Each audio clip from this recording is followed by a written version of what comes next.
All right. Enough of you. All right. I can't give you a piece of the whole building. Yeah.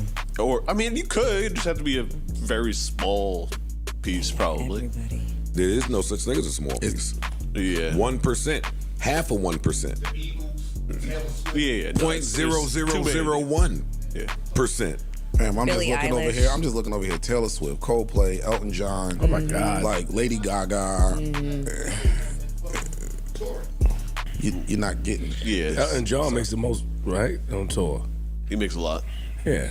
We're talking about hundreds, maybe thousands of artists who gross millions and millions of dollars a year. Some who generate billions. All right, so what will you give me?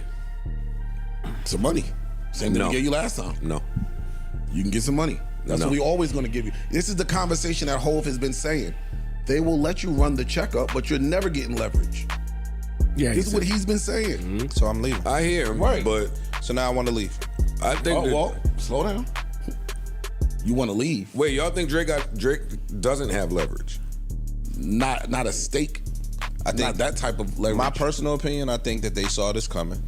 And I think personally that they... So they consolidated. No, not that part. I think that has some merit. I think that I'm talking shit. he didn't necessarily get the push on the last two albums that he normally would have gotten. That may be true. Mm-hmm. Right? So, and I think he knows that.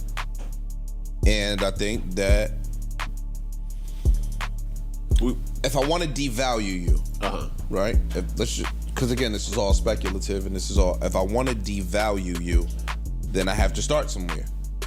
And so now I'm gonna say, yo, dog, when you come back to the table, you didn't do your normal numbers that you typically would do. Yeah. So now, when we start the negotiations, your value is dipped. So now, a lot of people don't realize when you look at the chart of Drake's actual album sales, right? You look at it in totality. You can see a crazy, and I mean crazy dip after Scorpion. From dark demo tapes, right, to Certified Lover Boy, Honestly Nevermind, Her Laws for All the Dogs. Extreme amount of dips. You're telling me UMG is gonna have to do a deal where we're giving you 5%, 10%, however much Drake want. Somebody said in some freestyle in Kendrick Lamar's community on Twitter about one of the freestyles on the Radar with Central C, Drake was talking about getting 20% and 200 mil. You once, that's fine, but you look dumb if you let them repeat it twice. 200 mil on the table, I hope I'm able to get this agreement signed. Told you I needed time, but really the truth is I don't believe in time. Feel like I've been here over 1,000 years, like since the medieval times. And I'm still just a cutthroat king, even though this is recent times. Put grains in there like silos. The morning rain clouds up my window, I swear I feel like Dido. J-A-U-M, how it looks when man put you in a jam like typos. Negotiation, asking for 20% of the company, that's my final. Realistic, I am 15 like I'm going through Tottenham High Road. If it's Right, so like 20% of the label and 200 million, that's what a fan speculated. And I feel like that's kind of can be close or maybe on par to maybe that UMG deal.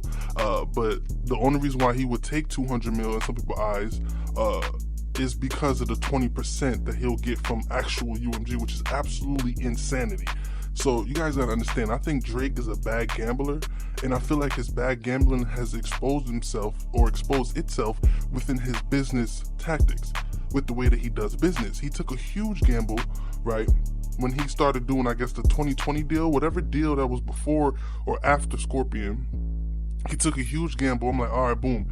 Let's say he took less money with $400 million because he thought the next group of songs were going to do way better, or the next group of albums were going to do the same, or if not more, right? They all dipped. So when you're on the same label as Taylor Swift, all right, that's all I have to say. Why would they give you a label percentage over Taylor Swift, who's statistically been doing better than you her whole entire career? So that's what's insane. I think that's the Drake delusion, and I feel like that same delusion is on some of his stans, not really fans, but the stans that can't see him for who he is, just as a human being. You know what I'm saying? We're not saying he makes bad music, but he was making recently bad music. If you're looking at the statistics and the fact that fans didn't go into this as much. Also, if we're talking about Kendrick Lamar botting, if you're looking at Drake numbers, previously when he was on UMG, when they had the 360 deal, right, where they were getting most of his change, you can see the numbers is crazy boosted. Then when he went, I guess, a little bit more independent to kind of take a risk or whatever, I guess, That's what I'm just assuming. The numbers all dipped because I guess the machine didn't push as much as they used to back in the day. So now he's feeling upset because they feel like they're pushing Kendrick Lamar with that same machine if you're looking at these numbers. But that would have meant that Kendrick Lamar would have done probably 500,000 with no, with no promo. But he didn't. You see what I'm saying? He actually did 325, which is absolutely amazing. And I feel like that was all natural. You know what I'm saying? I feel like his whole entire stuff is way more natural than it would be an inflated career or 15-year run or 10-year run that Drake had. You know what I'm saying? So let's get into the next thing where they're talking about the re-up. You understand what I'm saying? And so now, yes and no. That's a conversation we also had. Like, I think Meek Mill was a big our conversation about that. Where see it in sports. your last project. You see it in sports. Yeah, for sure. Mm-hmm. Yeah, we're not gonna allow you to run the numbers up super crazy. No, they'll cut your playing time. They'll do a bunch of shit so that your numbers will drop. Yeah. If your contract is heavy incentive based, they'll make sure you don't reach your certain incentive, shit like that. Like, if you're supposed to get 1,200 yards and you get a bonus, But that's where I think he has leverage. you'll get 1138 and they'll sit you the last game. But no one in his I don't think that he is in a place where you can speak to him that way. What do you mean? I think you can't talk to him about what Her Loss did, what For All the Dogs did. Doesn't matter because his catalog is way too lucrative. I don't give a fuck about that. You don't talk to me about that. Yeah. So go back there in the room. But that's a contradiction though. Wow. Because you're saying that he had the ultimate bargain power 5 years ago. You said that. If he would have done something different, that's in hindsight. Yeah. Joe, I can talk to you about them albums because, the back catalog is how we got the 400. When we gave you the $400 million deal, it was because we said, look at what I've done. Yeah, but that was short. That was a short. It was a short. And I think that's where the beef started. That was a short. Personally, I think that's where the beef started.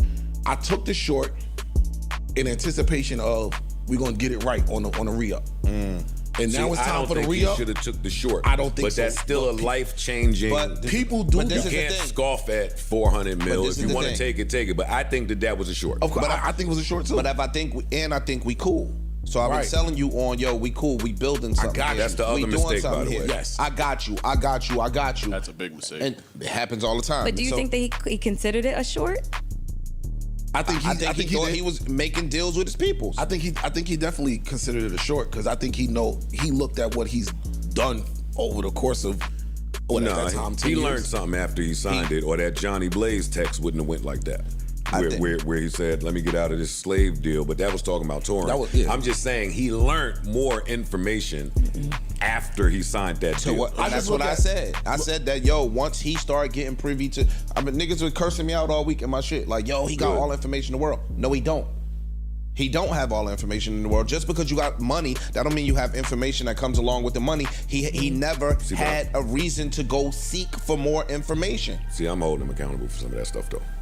I mean, it's possible. A little bit. You too preoccupied with too many other things when you facing the biggest giant in the music And world. I think that you think that giant was your peoples, and they've been selling you on this is a partnership for a long time until you say, remember y'all said 4 years ago y'all were going to do X, and then they say, whoa, buddy. And you like, whoa, y'all said this though. I think we said it, but some things have changed. And now look at your last projects now. It's not doing the same. I think in business, you're doing yourself a disservice if you are not at least picturing what's going to happen at extinction level. True. Now, like I said previously, they don't really have this chart right in front of them, so they wouldn't be able to tell or know that Dark Demo tapes and everything after was absolutely awful. Like the clip of the actual numbers, everything was like a cliff. It just went downhill. And For All the Dogs was the lowest of the lowest. So why try to do a renegotiation after you just dropped, statistically, not saying facts, that this is all some opinionated bias hate. No, this is factual information. It's factually his worst album that he's ever dropped. And meanwhile, he has J. Cole on the album. He had a Super Bowl anthem. He thought he was gonna be as big as a Super Bowl. As you guys can see, Kendrick Lamar stole that and finessed them because they probably thought they was gonna perform at the Super Bowl or something. I don't know what their thoughts were, but For All the Dogs, literally, Kendrick Lamar came and said it's a K with all these nines. He's gonna see Pet Sematary. That was the last time it seems like Drake is gonna either release an album on his own or just be the end of his career, because that's the end of his career statistically. Because after that, now if you drop another solo album and it does even worse than For All the Dogs, now what are we looking at in Drake's career? That's why I feel like he's dropped this UMG suit or petition to basically slow down the time to where he has to drop the next project, Party Next Door. Because notice, right after the beef, he's rapidly continuously dropping music except for taking time off. I think he actually cannot take time off. We're all saying the smart thing to do is just take a year off and come back. Maybe people miss you, right? He can't do that because for some reason, I feel like the way he gambles, I'm assuming that he feels like if he can just get one of them to go, if one of these can just go, then I'll be able to renegotiate my deal way better. So now he feels like he can't because of the Kendrick Lamar, Not Like Us is destroying him so bad. He wants to blame it on Kendrick Lamar. But before the beef, your numbers were going down before the beef. If I'm not mistaken, For All the Dogs came out before Like That record. And For All the Dogs was his lowest numbers. And a lot of people were complaining about it too until he dropped like the second, like deluxe, where it's like a lot more rapping and stuff like that and less kiddie rap. And even that didn't do nothing crazy and didn't amplify it. So he actually listened to his fans, made them, like gave them a extra pack on top of that, and it still didn't go crazy. So I feel like he gambled with the Kendrick Lamar. He made sure that he poked at Kendrick Lamar by doing the J. Cole stuff because he felt like if I can get Kendrick Lamar to come out, then maybe I can get a bigger deal with UMG.